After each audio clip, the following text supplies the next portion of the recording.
anniversary of Repeal, and I don't know about you, but I campaigned for choice.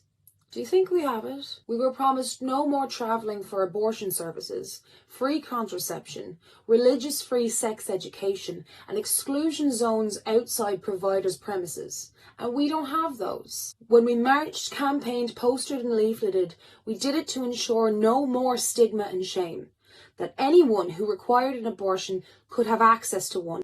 The Repeal review is happening this year, and here are some of our demands. A transparent review composed of a panel of experts whose outcome is to meaningfully advance abortion care in Ireland. Bring abortion services in Ireland more in line with the World Health Organisation's better, safer and more accessible healthcare. Keep the telemedicine that was introduced during COVID restrictions. Remove the 3-day wait, fully decriminalise, and choice in abortion services, surgical or medical. Inclusive language across services and literature. If a diagnosis of severe or fatal anomaly is detected, that a patient is transferred to a specialist fetal medicine unit within 7 days. Adequate abortion service provision needs to be guaranteed in every county in Ireland. Free at the point of delivery, no PPS required.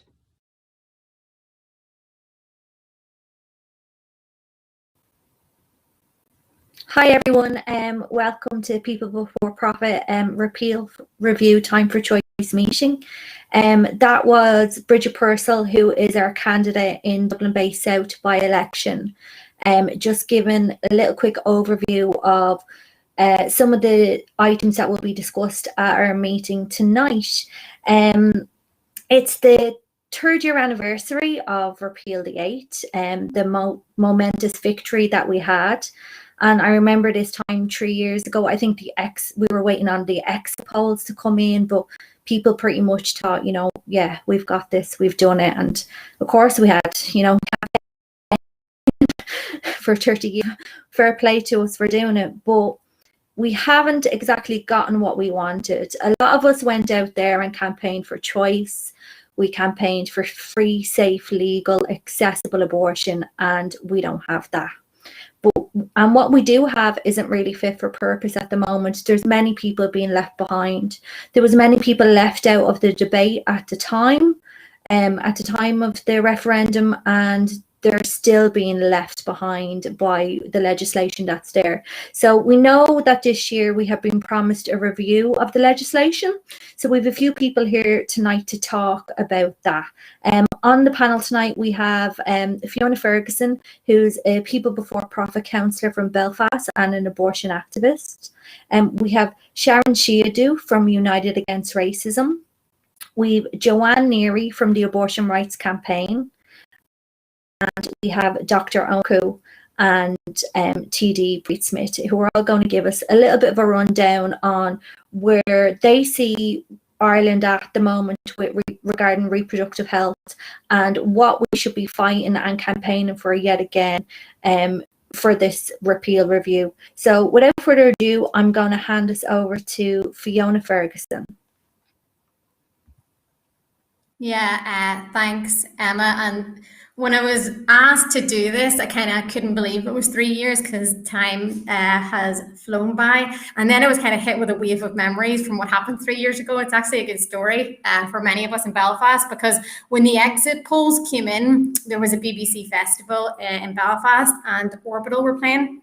And they were playing the song Belfast as the news alerts kind of came through to our phone, and it felt really poignant because there were women dotted through the crowd of thousands who were very suddenly emotional, very suddenly celebrating, chanting, hugging each other, hugging women they'd never met before, never seen before.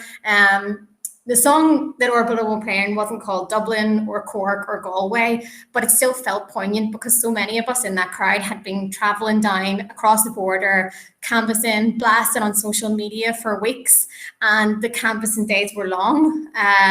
They involved us setting off very early in the morning, arriving back fairly late in the evening, and sometimes a bit worse for wear if a couple of bottles of wine were taken with us to take the edge off after a long day on our feet. And I think what's really what felt poignant on the campaign as well is that the North is next was something that we heard on the doors. It's something that we heard activist to activist when we were first meeting each other. We travelled down to Drogheda, and I remember the activists in Drogheda on the first day we were there saying, we can't wait to get up with you after this and campaign in Belfast. That was long before Mary Lou McDonald or Michelle O'Neill held up a sign that they took off an activist in the crowd for a photo opportunity to say the North is next. And one of the next memories that hit me was the protests immediately afterwards that I'm sure many people watching will also remember. It was right outside Belfast City Hall, and there were dozens of people who travelled up from Dublin. I know dozens of people from Donegal went to Derry, and I chaired the rally in Belfast, and I remember feeling like a wave of momentum from Repeal had literally flooded across the border with those activists.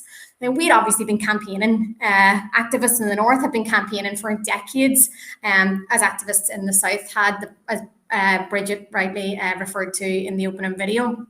And in the years before Repeal in the North, polls were really finally starting to show a shift in support for abortion rights, for choice in some cases. And there had also been a bit of a crackdown from the state. So we had a woman prosecuted for procuring pills for her young teenage daughter. That a similar story was represented in the BBC show Three Families. If people haven't watched it, they should check that out. But another woman was prosecuted or brought through the courts for trying to get pills online for herself. And most notably, in 2017, the cops waited until International Women's Day when activists would be on the streets to raid their property, their workplaces, seeking illegal abortion pills. And that really prompted a wave of fury among the movement, and it propelled the story onto the news cycle. And it really put to the fore that idea that this is illegal, that this is something that the state can respond to. So when that wave of Repeal crashed over the North, it didn't start the campaign for abortion rights. It really just threw a spotlight on what was a decades-long struggle that was actually starting to gain momentum itself. And that's where the pressure for decriminalisation came from, as well as the brave stories of women who told their tales and went to court over it, most notably Sarah Ure, who I'm sure many people know of. But I think even then, if you told me that, even though we had this kind of wave of momentum, if you told me that by 2019 it would be decriminalised totally, I probably would have bitten your hand off for it. If you told me that the legislation would have to be CEDAW compliant, I wouldn't have believed you. And people here who are watching who maybe don't know much about the CEDAW recommendations that are in the law from Westminster should go and look them up. It means that we have some pretty class things that should be legislated for over here, and one of those is sex education, and there are others. But the reason why I say I would have bitten your hand off for it is because I remember going to a hustings in 2016, the year before the big raids by the police. It was the first time I ran as a candidate, and I was by far the youngest candidate there. And I remember being hounded by the chair for being the only person willing to say that the 67 Act across the water that related to abortion rights didn't go far enough. Sinn Féin fluffed a vague answer where they tried to pander to the religious and the other elements in the crowd, and the Greens wouldn't say that they supported any more than the 67 Act. So we really came a long way in a few short years in the run-up to Repeal because of activists, because of movements on the street that refused to relent. And Westminster were really forced to act because they're the body that's responsible for human rights in the North, and because Stormont had utterly failed to legislate for abortion and weren't even taking up the issue after Repeal. Now, of course, the sad reality is that 2 years after decriminalisation, we still don't have the services that are now technically legal. So Robin Swan, who's the health minister, has point blank refused to commission abortion services, so that local health trusts, who some of whom attempted to provide abortions without that, that proper support from the state, struggle to do so. And in fact, there's areas across the North where you can't get access to even abortion pills in the way that you should be able to. Of course, they're still available. Check out Alliance for Choice and other groups, or message in if people need details about how this can be done.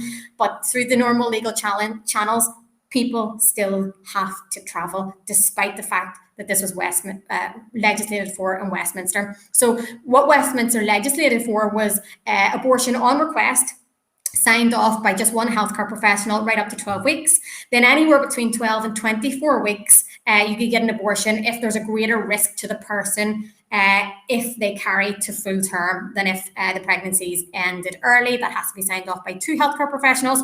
Or you can get abortion up to term if the termination is necessary to prevent grave permanent injury to the health of the person who's pregnant, or if it would involve risk to the life of the pregnant person that would be lessened if a pregnancy was terminated. And crucially, you can get a termination in the North if there's severe fetal impairment or fetal impairment.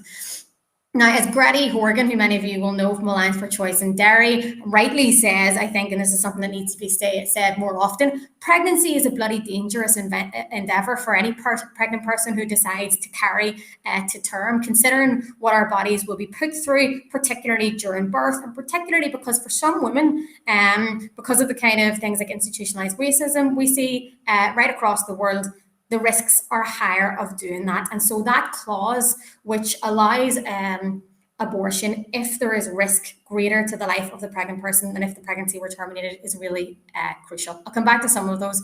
But I think that what we got in Westminster, informed by the CEDAW committee, is something that we should be advocating for in the South as well. And again, I'll come back to that.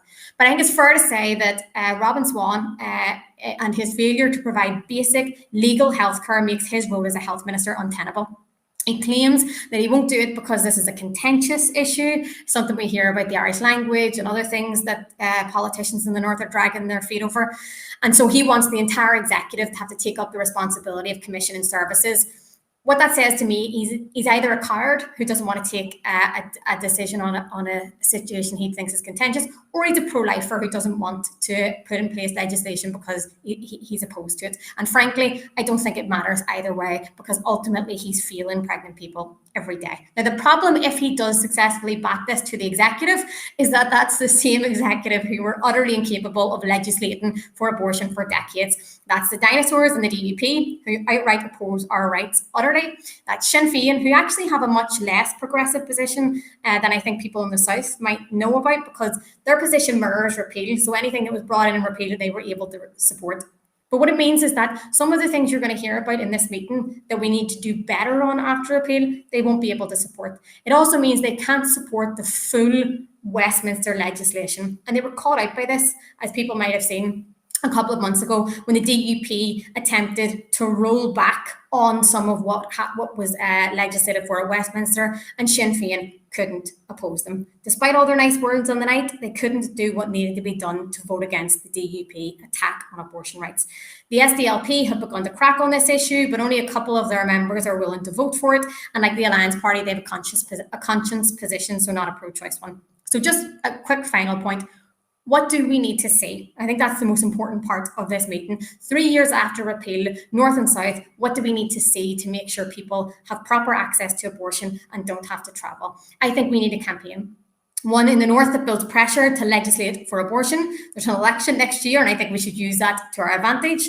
I think we should see groups like Alliance for Choice and even trade unions leading the demand for services and putting it up to the parties to commit to them if they want to get votes for the election. I think we need to see exactly the same kind of public campaigning that drove marches through the streets of Belfast and Derry and people into meetings. COVID might have quelled that protest movement, and I'm sure Robin Swan is glad of it, but I think we need to see a re-emergence of it pretty imminently. And ultimately, I think, as I said earlier, we need to see some of the things that should be in law in the North that were passed at Westminster implemented right across this island. CEDAW compliant, and again, I don't have the time to go into the details of that fully tonight, but people should go and look that up. Without the 3-day wait, or without the 2 or 3 day wait that it is in the South, and with telemedicine, the complete eradication of the need for people in Ireland, all over this island, to travel. How have we won those kind of things in the past? On the street, by public pressure, and I think that's what we need to see today. So I'll leave it there. Thanks, Fiona. That was brilliant. You're right when you say that repeal was won from the streets and through public pressure. And we, as repealers in the South, did make that promise that the North was next. As you rightly said, that slogan was taken by politicians, and we need to ensure that the North is next and is carried along with the South. People Before Profit are a 32 county party, and that's something that we should be pushing all across the island. Free, safe, legal, accessible abortion, proper reproductive health care across this island.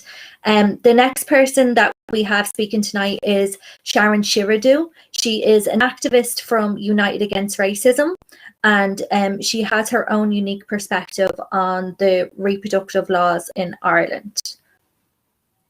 Take it away, Sharon. Thank you, Emma. Thank you for having me. As women, we once again have faced the issue of gender inequality, and we have no right to our own bodies. Some constitutions must decide for us how we choose for ourselves. They continue to fight against all women around the world in all forms. Black women and minority groups are not considered before passing certain laws. The abortion law does not address or eliminate the health disparities that Black women are facing and have been facing when using medical services. The 3-day waiting time to get clarification before the abortion procedure, for example, has resulted in more women going outside the country to seek immediate abortion care. And people who live far from the medical facilities are paying twice as much because they will have to pay for accommodation and other expenses. Let me remind you that there are women in this country that cannot afford such costs to have an abortion. There are women in the direct provision. There are some other undocumented families that cannot travel out of the country. Why some women are on 0-hour jobs with low income. There is no consideration, there's clearly no consideration for this category of people in this law. It is also a toothless situation for victims of sexual assault that they cannot get immediate access to abortion for possible pregnancy they may not want to keep. Most of these young victims are also minorities.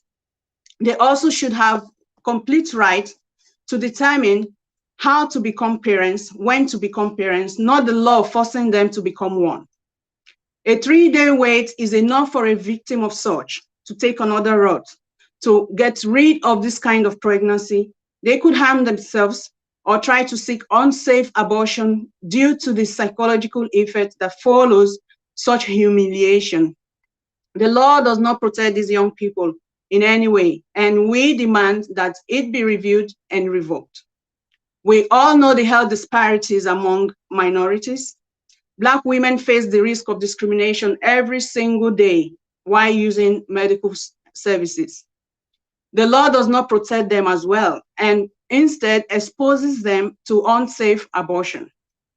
A Black woman should have the right to choose what they do with their body and should be able to seek a safe medical procedure if she decided to get rid of an unwanted pregnancy that could be a risk to their health and well-being.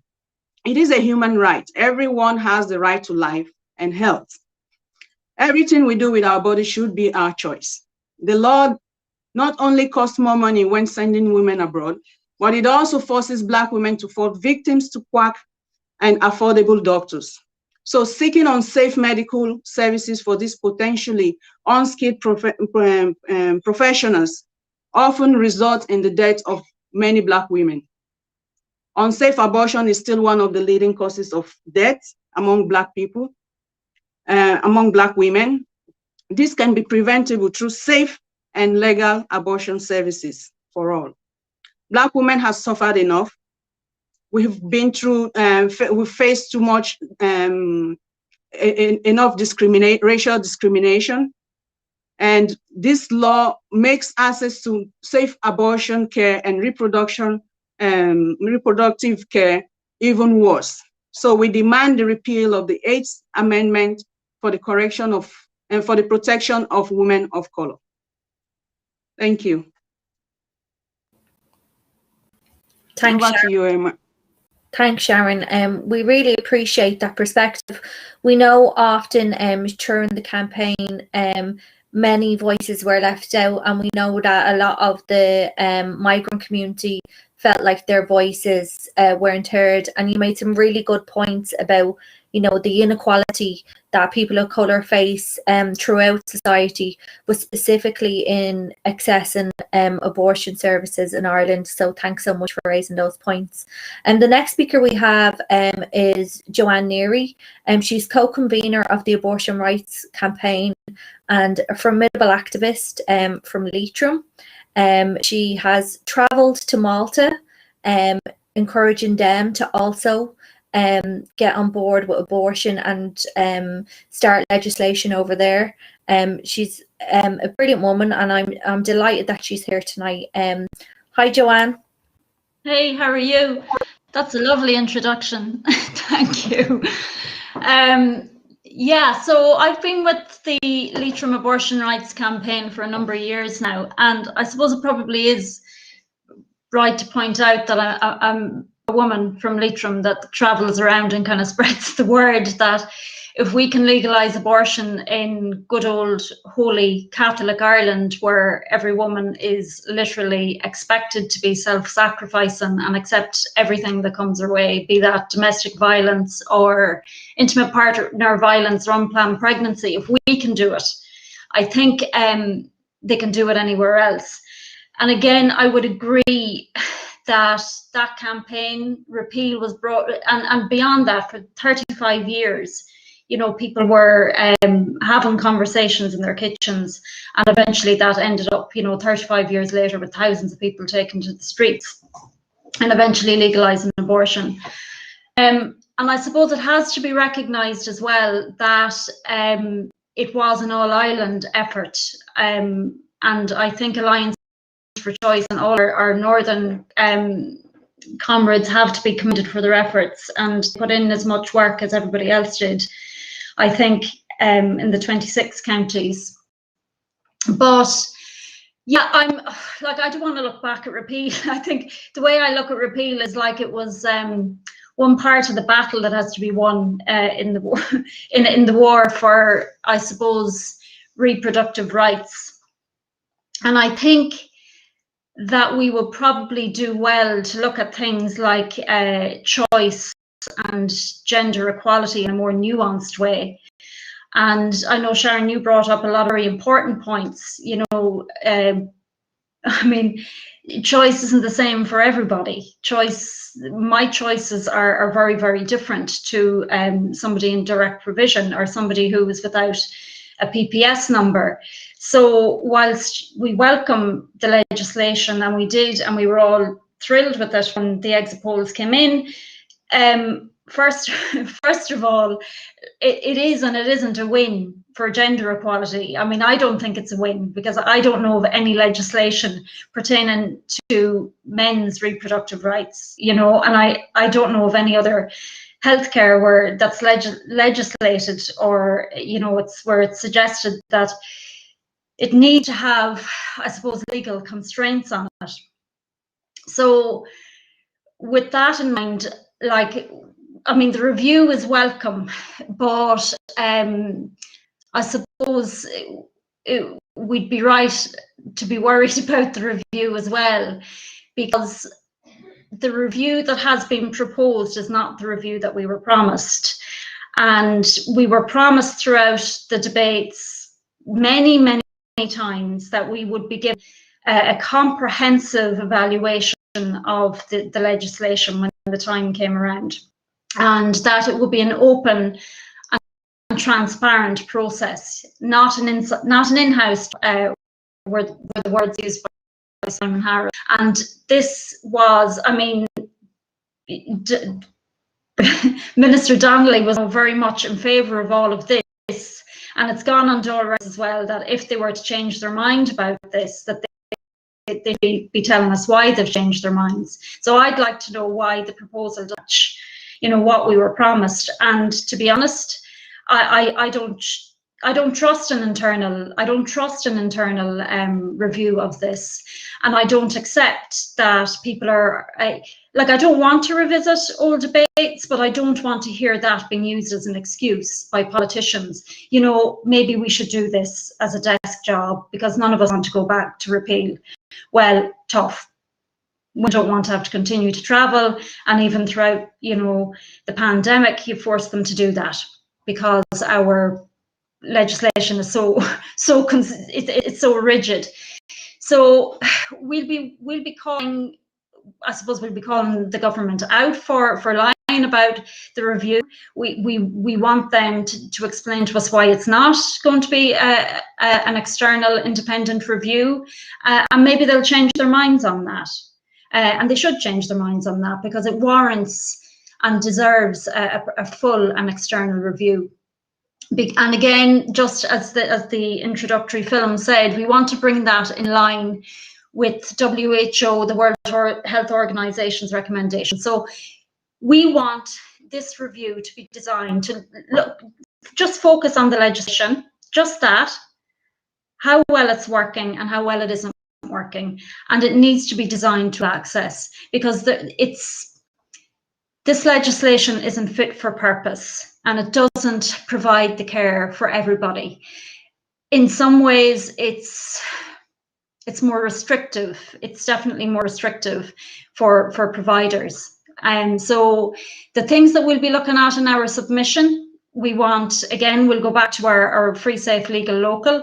It needs to be free for everybody. So people without PPS numbers, migrants, they need to know that they can access abortion care without the threat of deportation. It needs to be fully decriminalised, and it needs to have gender inclusive language. So the fact that doctors still face a 14-year prison sentence for, you know, kind of, they're fearful, you know, that even with, I suppose, people who are given a terrible fatal fetal anomaly diagnosis, they're terrified of providing that care outside the parameter of the current legislation, and in often cases it's next to impossible because no doctor can determine whether or not the fetus is going to survive for the up to 28 days. So we will be calling for full decriminalisation. We need to get rid of and there's no health benefits, by the way, you know, for having any of that there. But also the 3-day wait, there are no benefits to that either. No health benefits, no medical benefits. Again, it adds additional barriers to people in coercive relationships, people with autism, disabled women. It's an additional barrier to them. So we need to get rid of that. And we need to keep telemedicine. There's absolutely no reason why they can't keep it. So again, a full external review of this act is what we need, and we need it to be designed to improve care. And maybe if anybody wants questions, so I'm trying to get as much out as possible in the few minutes that I'm here. I think going forward, we need to reignite. If I could make a recommendation. And I think we're all chomping at the bit for this. I know I certainly am. But we do need to increase the public campaign. We do need to make politicians fearful. We're not going away quietly on this. And yeah, COVID has kind of hampered the rattling the gates at Leinster House, but that's coming to an end. And I do think that, you know, when International Safe Abortion Day comes, that we need to take to the streets in our thousands, and we need to let them realize we want free, safe, legal and local, and that's what we deserve. Thanks, Joanne. That was brilliant. I just want to address just 2 comments I see there in the chat about when is the review and why is there a review? There is a review because we were told when the legislation was first enacted that it would be reviewed after 3 years to see how the legislation was working out. And I suppose we're here tonight to say the legislation isn't working as well as we thought it was going to be for everybody. We don't know exactly when the review is, and we've also been told that originally we were told that the review would be you know, very transparent, there would be lots of people involved, but now we're being told that it will be an in-house job. That's what Stephen Donnelly has said today. So one of the points that Joanne touched on was about how chilling this legislation still is for doctors. We have a doctor here to speak to us tonight, and that is Dr. Owen O'Murku. Thanks for joining us, Owen. Hi, thanks very much for asking me on the panel. I'll give my impression from, I suppose, a primary care point of view. That's the field that I'm training into. And actually, it's funny, repeal was passed the month before I qualified. So I suppose I'm one of the generations of doctors who doesn't really remember the pre-repeal days, apart from being like a student activist. So I suppose from the medical point of view, is the key thing for any medical procedure is the importance of informed consent, and also in the absence of coercion and duress. So when you have a situation where there is a time limit, a very time-sensitive time limit, and you have 3-day waiting periods, you are putting onto the patient duress. You're taking, for example, advice of wait 3 days, and you're applying it indiscriminately towards everybody, no matter what. And as we see, patients and women who might be in coercive relationships, they might be living in a, in a direct provision center where time is of the essence. Their access to GP services mightn't be great as well. On top of that, these limits, they add nothing to the medical benefit of the procedure. They increase stress. They they increase massive amounts of pressure. And as we see from the World Health Organization's come out repeatedly saying that restrictions on abortion do not prevent abortion. They just prevent access to safe and timely abortions. So I suppose that is an important thing to bear in mind from the primary care point of view, because in Ireland we have this situation where the abortions take place up to 9 weeks in primary care, and then after that it's 9 to 12 weeks in acute hospital setting. Now this is problematic as well, because as a lot of the panelists I'm sure be aware, but maybe not all our people tuning in today will be aware, 9 out of 10 of the maternity hospitals don't provide abortion care. So that's a huge issue for access, especially after that 9-week period. So I suppose due to the scramble for resources and the existence of this timeline, it's all heightened by the fact we have this 2-tiered health service. So there's no prizes for guessing who's going to be unsuccessful in accessing care, either the scans, accessing the GP, etc., when there are these mutable deadlines. So I suppose we should definitely be pushing for reducing the restrictions, reducing the need for women to travel abroad.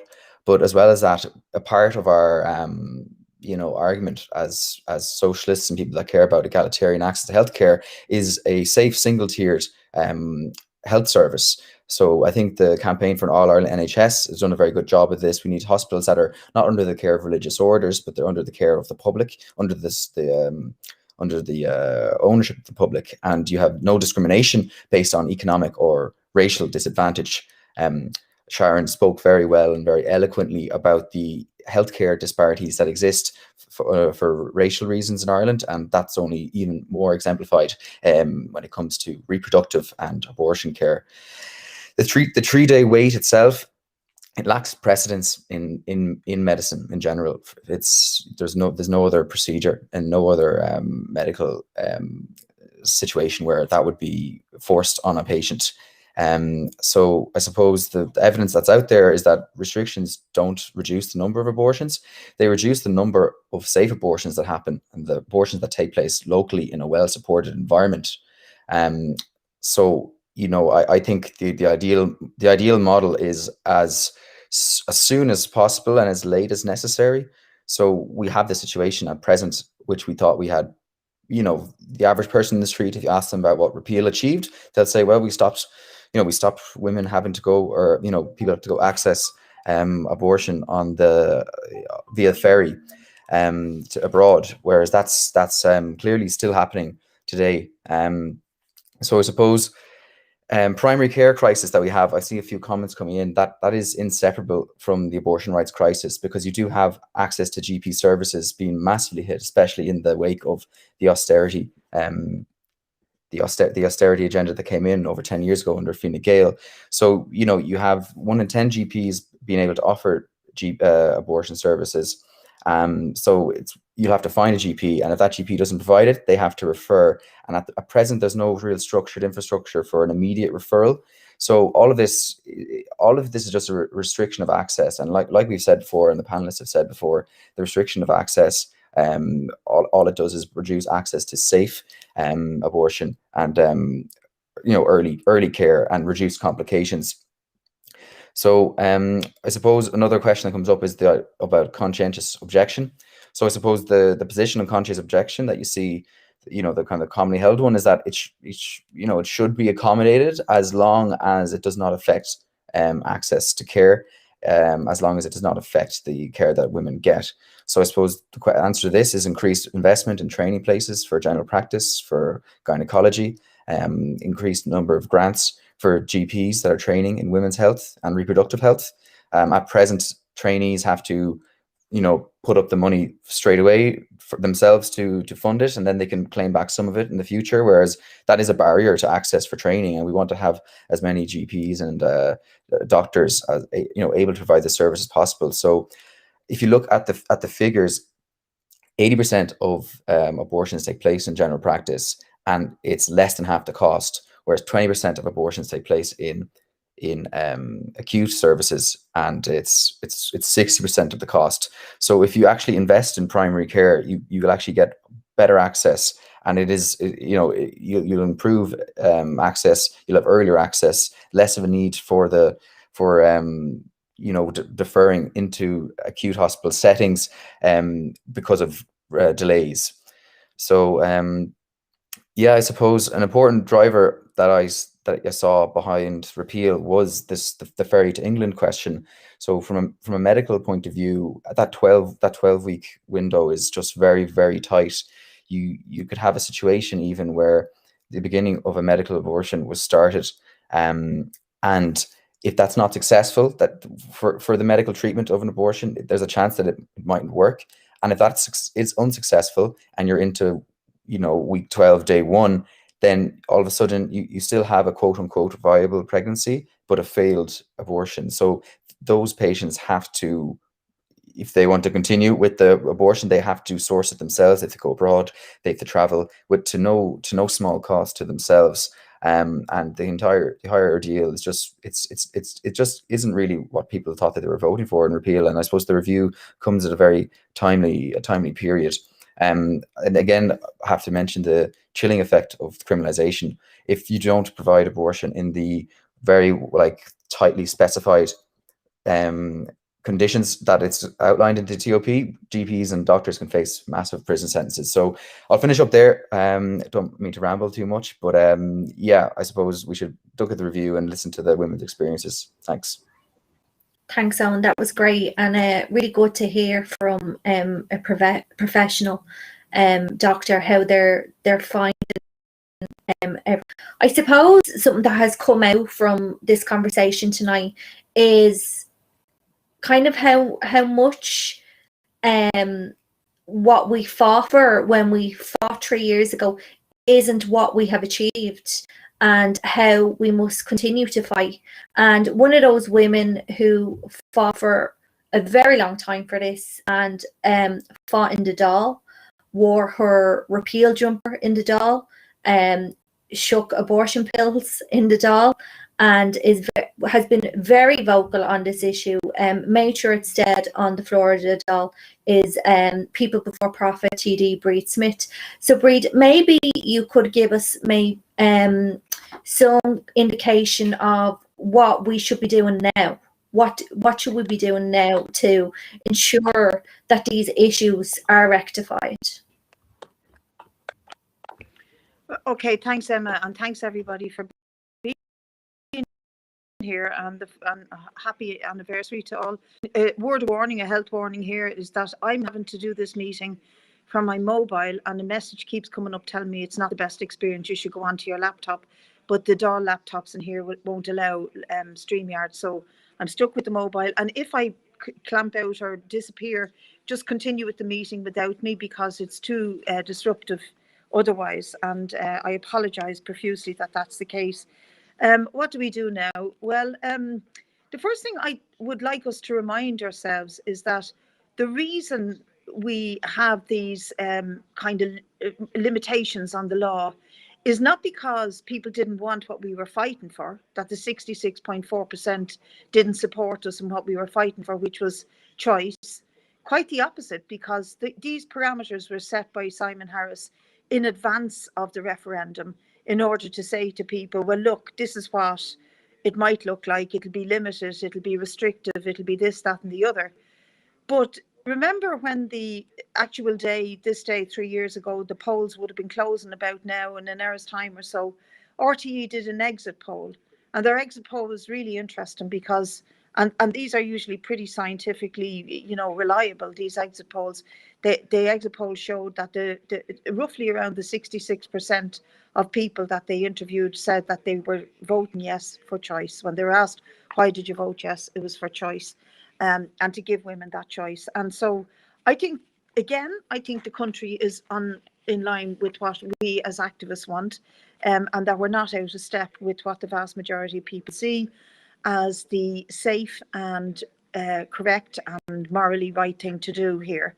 And so we do have to insist that the review process is not what Stephen Donnelly says it's going to be. Remember, Stephen Donnelly is now in Fianna Fáil, very conservative wing of the right wing of the government on these issues, very influenced by the church and very influenced by the sort of backwards elements. If you look at Norma Foley or some of their TDs, Mary, what's her name, down in Waterford, they're anti-choice people. They're very conservative and they're very pro-Catholic.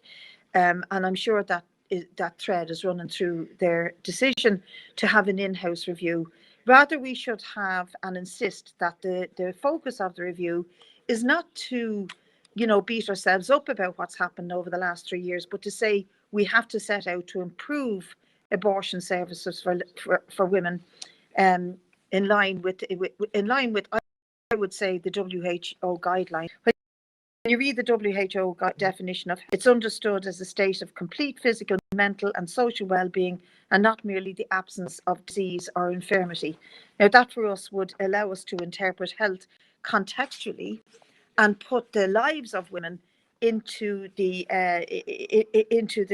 wider circumstances in which they find themselves, and the lives of pregnant people indeed, and to be able to assess their own risks to their life, to their health, to their mental well-being, and indeed the socio-economic situation that they find themselves in. And so interestingly, the review that the National Women's Council did today in arguing for the review was done quite scientifically, if you like, and forensically by Sinead Kennedy, who's a member of People Before Profit and a lecturer in Maynooth. And she did a great job really in delving down into what actually is the real situation in the country. But one of the things that she starts by saying is that we need to look at how these services are provided to the most marginalised in our society. In other words, Sharon talked about them earlier on: women in direct provision, women of colour, pregnant people whose first language isn't English, people who are poor, the travelling community, people who live far from any sort of abortion provision. And indeed, there are many corners of Ireland where there's no abortion provision at all. And if we start from looking at the challenges that the most marginalised face, i.e. transport, access to doctors, access to health services, access to pharmacies, family supports, finances and all the rest of it, then we'll be able to really delve down into seeing if the system is actually fit for purpose. And it all, and the doctor said it there, Tomas, said there that we have to look at the experience of pregnant people themselves, and it all has to be done from that prism. So I think that we should start campaigning now.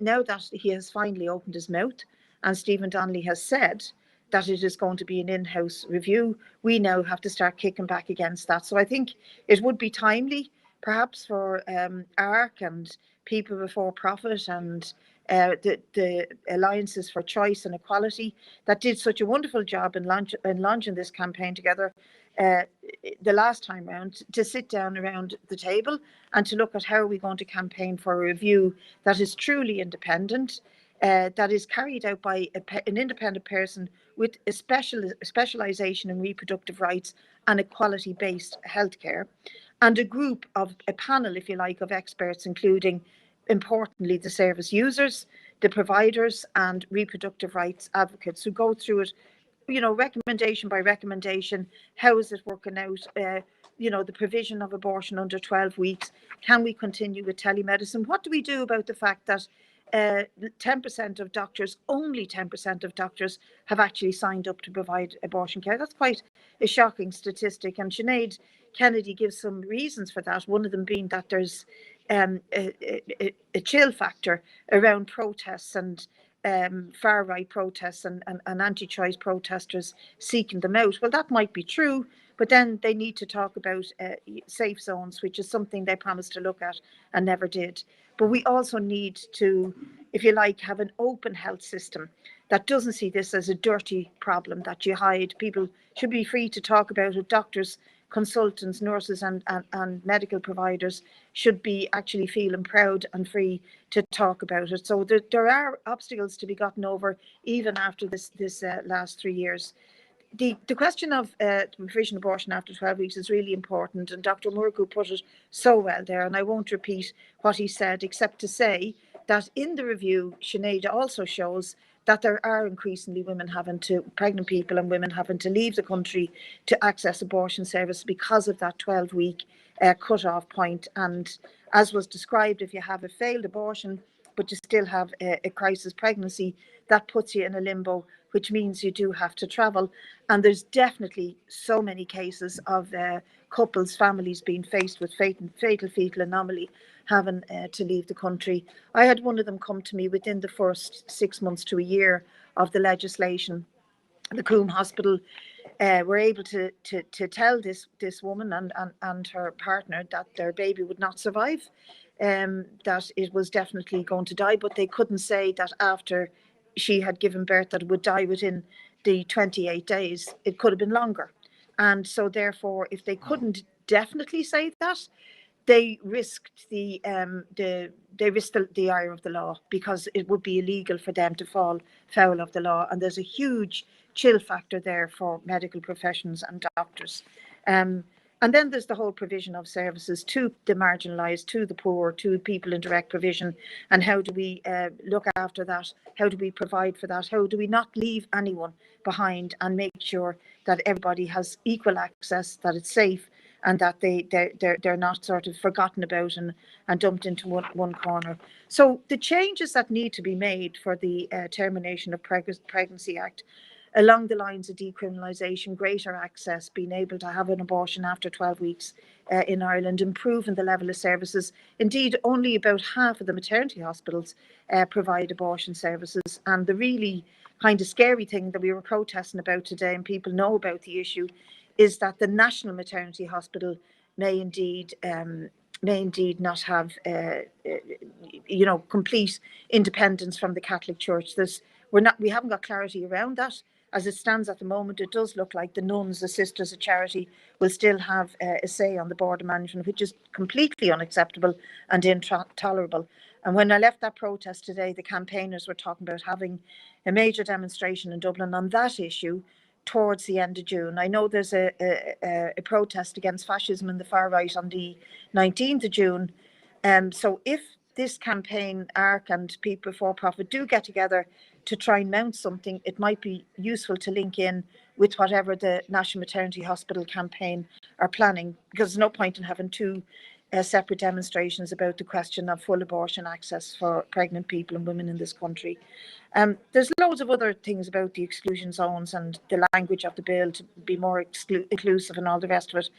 But there are other ancillary issues which are completely left out of the discourse by the government, and things that the Citizens' Assembly and the Joint Oireachtas Committee were quite passionate about. That is access to free, comprehensive contraception,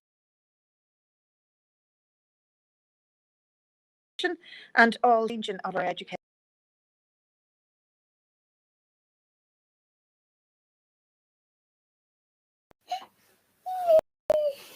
Hi, everyone.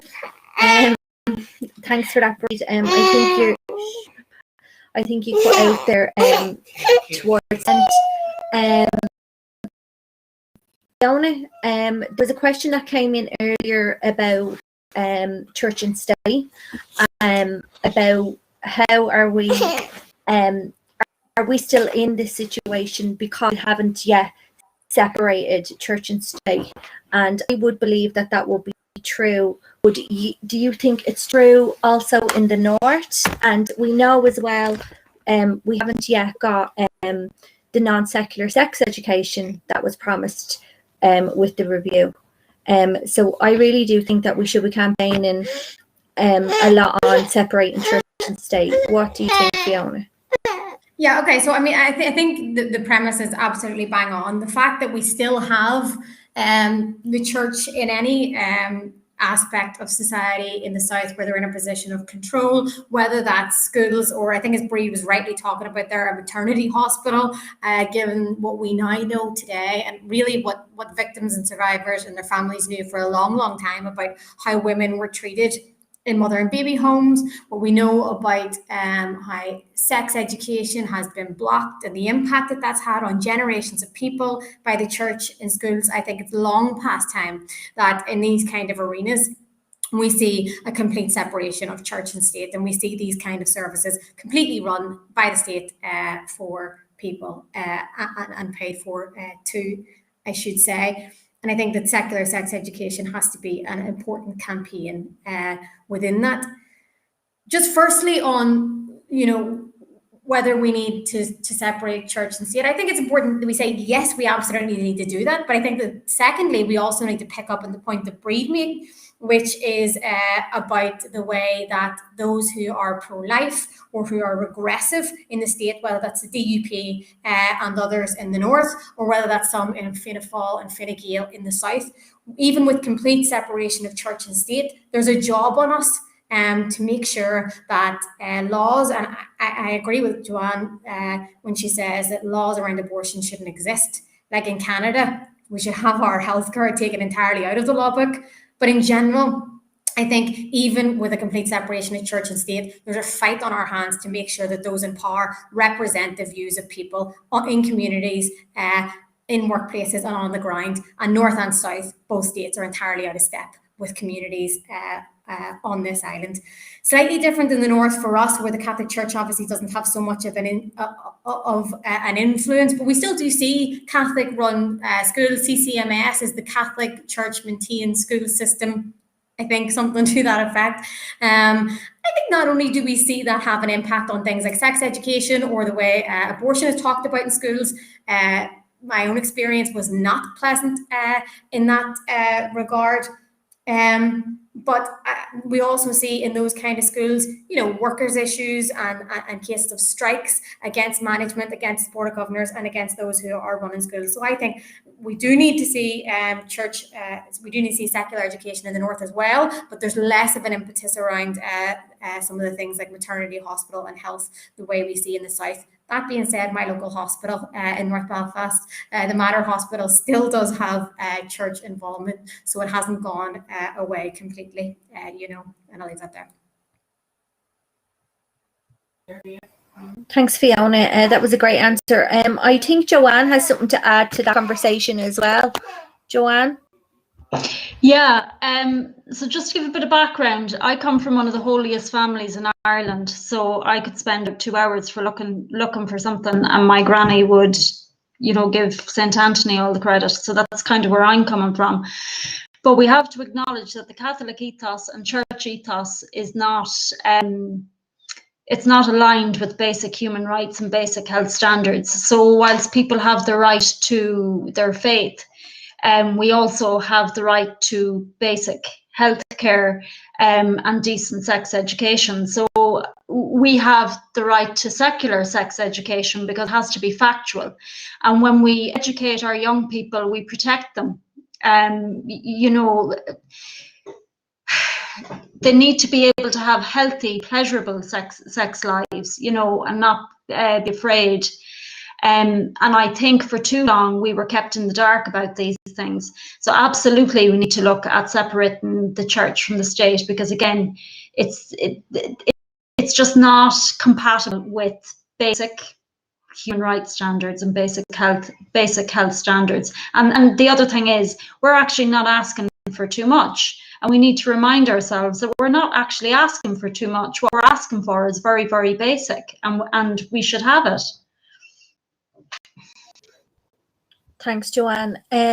I just want to just reference that Noah Halpin from Tenny was supposed to speak for us tonight, and he had a small issue and he was able to make it.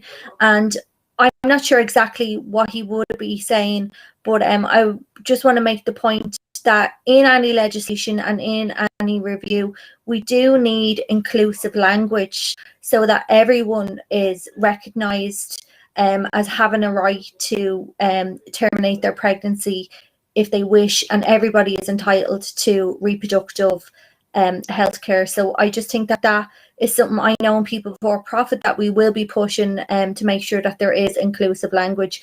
And I know Noah is not here, so I know he would have said that point. I'm sure he would have given a brilliant talk, and hopefully we can hear from him again. But I just want to reference that point. I think what we've just spoken about there regarding sex education and the separation of church and state are really important, because as was said at the very start of this meeting, when we were promised repeal, we were also promised, non-religious based sex education and free conception. And we haven't gotten any of those things. And I think for new people that maybe not have known what the repeal review was about, it can be quite overwhelming to kind of go, okay, so there's women out there who, we were told that people with fatal fetal abnormality wouldn't have to travel anymore. And we've just been told that no, they do. And I know there's been some stories recently in the media, and Breed referenced someone who, did have to travel.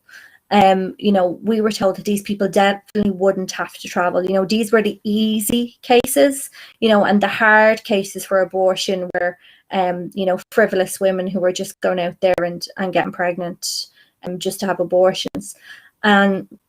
And again, with 3-day wait, that's there, as Owen has said, there's no logical reason for the 3-day wait to be there.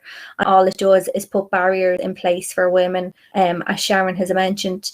So I just think it's really important that we do come together tonight to form some type of cohesive campaign and agree that we're going to have a way forward to tackle the repeal review. I know, Joanne, that you're very conscious that the review needs to be transparent. Could you just maybe tell us what you mean by that? Like, what would you like? How would you like the review to work? So,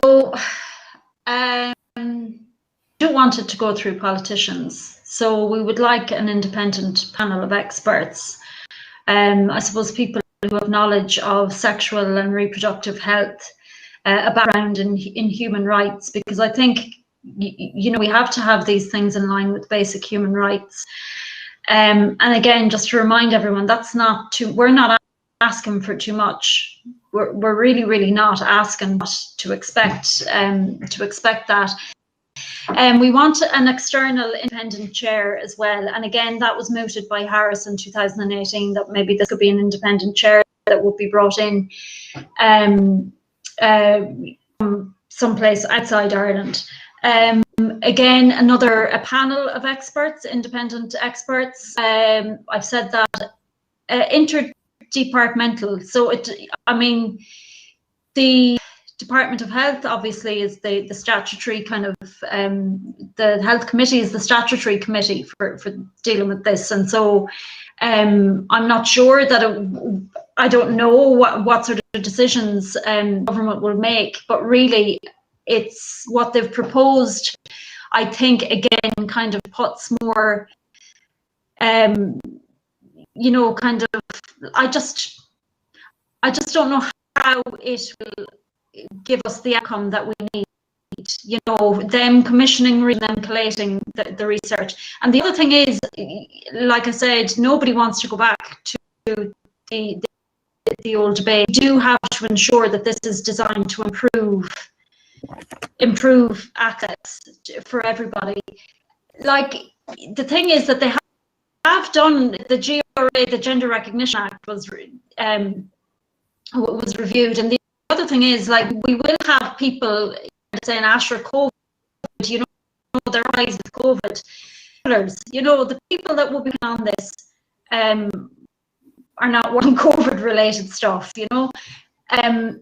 Like, they could come up with some sort of, they could pick somebody from the Department of Justice to work on this, the people to do this, you know. They could actually get on with it and come up with the terms of reference and publish those reference and give us the timeline. I know autumn has been kind of suggested for the starting point. You know, it has been started, it's kind of suggested for the starting point, but like, there's a lot of research there already, and I would worry about them delaying kind of proving. You know, it does kind of come back to what everybody has said. People are continuing to travel. Like, I've done panels with people, I've been at talks with people over the last number of months, and Mara Clark from Abortion Support Network has to drop out quickly because she's getting calls from people in Ireland who need help. You know, the situation, and I do feel sorry for the people who get that fatal diagnosis, because I do think that they were the people whose stories kind of hurts in Ireland, and they're still the people that are being really let down by this legislation. And I have to say, you do get a lot of people kind of saying, well, do you think they'd be willing to tell their story? You know, should they tell their story now? You know, and to be fair, people have told their stories. We shouldn't have to repeatedly tell stories of tragedy and heartbreak for things to improve in this country. We've done that, and I think it's time for them now to honor the people that told their stories, and you know, just come up with the framework that they promised. Again, we're not asking for too much. We're asking for what was promised, a comprehensive evaluation of how well this is working. And we all know, like, everybody here, Owen, Fiona, Sharon, yourself, Breed, everybody knows how it's not working, and we know how it needs to be improved. So an independent panel of experts, an independent chair, get on with that. Thanks, Joanne. Fiona, I think you want to come in on this point. Yeah, I just wanted to add to it very quickly, because I think Joanne's kind of hit the nail on the head there in terms of what the first fight will be around this review. It's got to make sure we have the fairest process possible, and also a process that represents the views of people and communities, people who are actually going to be impacted by this law, rather than the parties who were already out of step with repeal in the first place, never mind wanting to go further than that. So I think people like Joanne will hopefully be able to give real leadership on the ground on those kind of things. I think the second fight, maybe the biggest fight around this review, is going to be getting whatever result is best. We don't obviously have control of how they set these things up, as Joanne rightly says, whether it's a panel of experts or a panel of whoever they go with. Whatever card is dealt us, we fight the fight. We try to get the fairest, most transparent process possible. Whatever comes out of that, we fight hard to get the best outcome. And you know, I think people were blown away by what happened with the exit polls around repeal.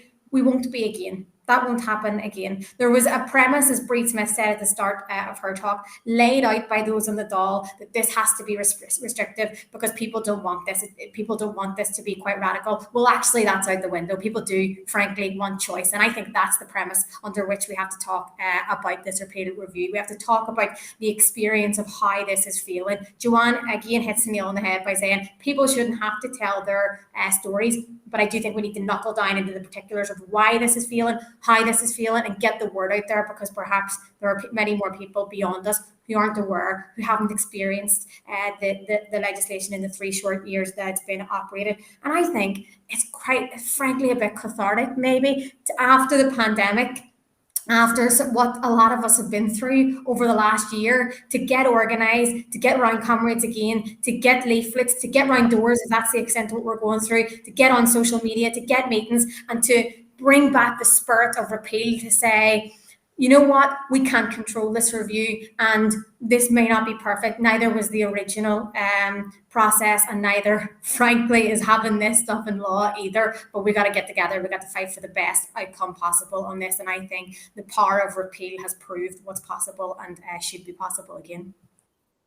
Fiona, really good point about us all coming together and fighting for this. Sharon, have you any comments you'd like to make on the review? Yeah, I just want to say for the free contraception will be a very good scheme, the free contraceptive for all.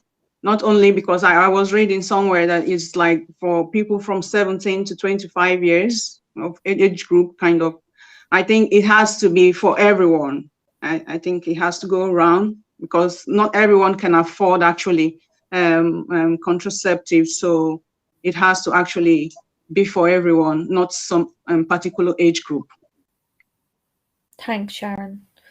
Owen, there's a question there in the chat about the new bill that the anti-choice people are bored about having pain relief for fetuses. Would you like to address that question?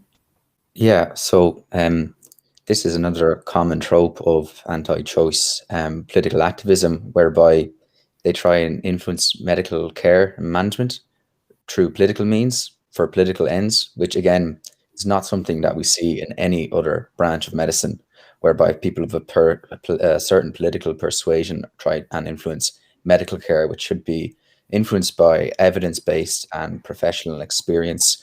So we should really see this for what it is. It's a cynical ploy for a massive kind of trying to fight back against the gains won through repeal. And, you know, that 66%, you know, it wasn't won through arguments and, you know, witty kind of debates. It was won through a street movement. So I do agree that it'd be great to get an independent external review, but as well as this, we need to, you know, again, I'm not the best person to ask from an activist point of view, but I do think that the campaigns north and south of the border are going to be absolutely vital, because the other side of the fence, they still have their access to resources, and they're going to get organized, and they're going to push these things as politically as possible. But in terms of the argument they're making about the late term pain relief, it's a complete political and cynical ploy to influence legislation around abortion, which no other medical procedure is subject to this sort of political hackery. So yeah, from that point of view, I think that's the way it should be dealt with, and we should really be looking at a good kind of people power movement, which is the kind of classic PPP move, I suppose. A move that works on as well. Just to say that People Before Profit will have up on their website in the next couple of days what exactly we're calling for from the review, what our demands are, which were outlined in the video that was shared at the very start, and also in what everyone has said here tonight. And we will also have a template up, a letter template that people can copy and send to their local TDs, because, you know, I think what with the repeal review, is obviously going further than what the legislation is at the moment. And as we've heard from Fiona, even though there's political parties who agreed with the repeal legislation, such as Sinn Féin, they won't necessarily agree with getting rid of the 3 days, getting rid of the 12 weeks, etc., etc. So we're going to need to push absolutely everybody. The same way that Fine Gael were pushed into support and repeal the 8, we're going to have to push everyone into supporting the repeal. And I think that absolutely means us all coming together, us starting to have these conversations now, because I can see from the chat here tonight, people didn't know that this review was coming. And it doesn't mean that you're out of the loop or you're not clued in. It's just something that's kind of been swept under the table, and repeal has gone off people's radars. We automatically thought, oh, we repealed the 8, you know, there's not much to do, but it's, you know, the fight has to still continue.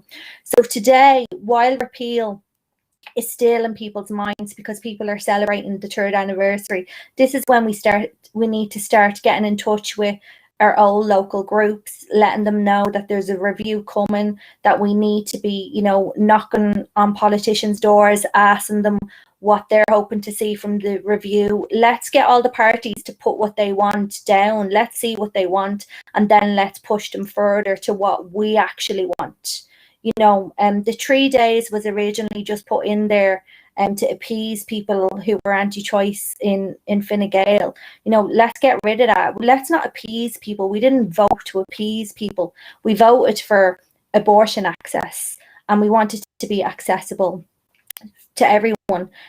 So I'm going to finish up there. Does anyone want to come in with any final questions or contributions? Fiona, I feel like you do. I just always have that look on my face. No, just to say, fair play to people who do have their finger on the pulse around this repeal issue, because if you just said, this isn't something that I think the people who didn't want repeal to happen in the first place will very much want people talking about. They certainly don't want us pushing for more radical measures, but unfortunately for them, that's absolutely exactly what I think we're going to do, what I think we have to do, and just solidarity from the North. And if there is a campaign in any way around the review, I'd love to get down and join it. But also, just to say to people who are listening, North and South, there absolutely needs to be a similar campaign in the North. We should be already reviewing decriminalisation, because it has barely even been implemented because of the absolute failure of Robin Swan to do his job as Health Minister and provide basic health care for women and pregnant people north of the border. So 3 years on, there's still a lot to do, but sure didn't approve 3 years ago. We're well up for it. Thanks, Fiona. I just want to thank everyone for speaking tonight. I think it was a really good panel and really valid to hear everyone's experiences as well, from the different perspectives that they're coming from. Hopefully we will be able to take to the streets soon enough. I know normally every September the Abortion Rights Campaign do have a march, and hopefully they'll be having a march this September. And then, as Breed mentioned as well, the campaign for the National Maternity Hospital look like they're going to have some type of protest as well, so that'd be great. So I'd just like to thank everyone for coming, and keep looking at the PBP website. We will update early demands of what we want from the review, and we'll also update with a template where everyone can start to contact their TDs. Thanks everyone, good night. Bye. Thank